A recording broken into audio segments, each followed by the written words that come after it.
Vito Russo.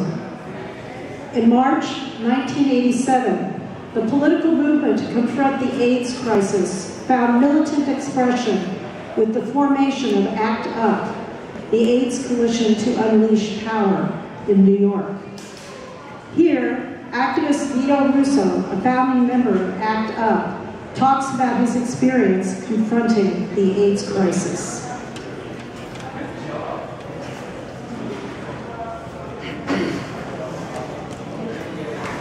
A friend of mine in New York City has a half-fare transit card, which means that you get on the buses and subways for half price. And the other day, when he showed his card to the token attendant, the attendant asked what his disability was. And he said, "I have AIDS."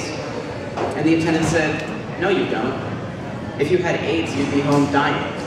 And so, I wanted to speak out today as a person with AIDS who is not dying. You know, for the last 3 years since I was diagnosed, my family thinks two things about my situation.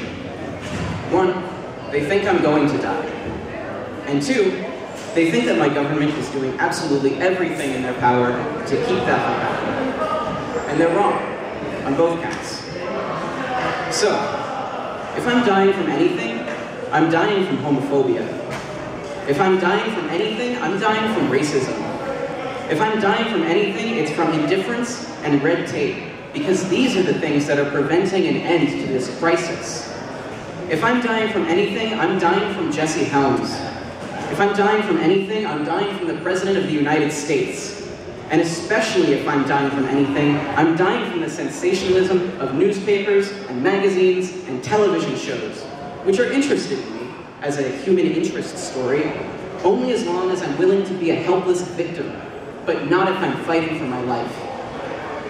If I'm dying from anything, I'm dying from the fact that not enough rich, white, heterosexual men have gotten AIDS for anybody to give a shit. You know, living with AIDS in this country is like living in the Twilight Zone. Living with AIDS is like living through a war which is happening only for those people who happen to be in the trenches. Every time a shell explodes, you look around and you discover that you've lost more of your friends, but nobody else notices. It isn't happening to them. They're walking the streets as though we weren't living through some sort of nightmare, and only you can hear the screams of the people who are dying and their cries for help. No one else seems to be noticing. Someday, the AIDS crisis will be over.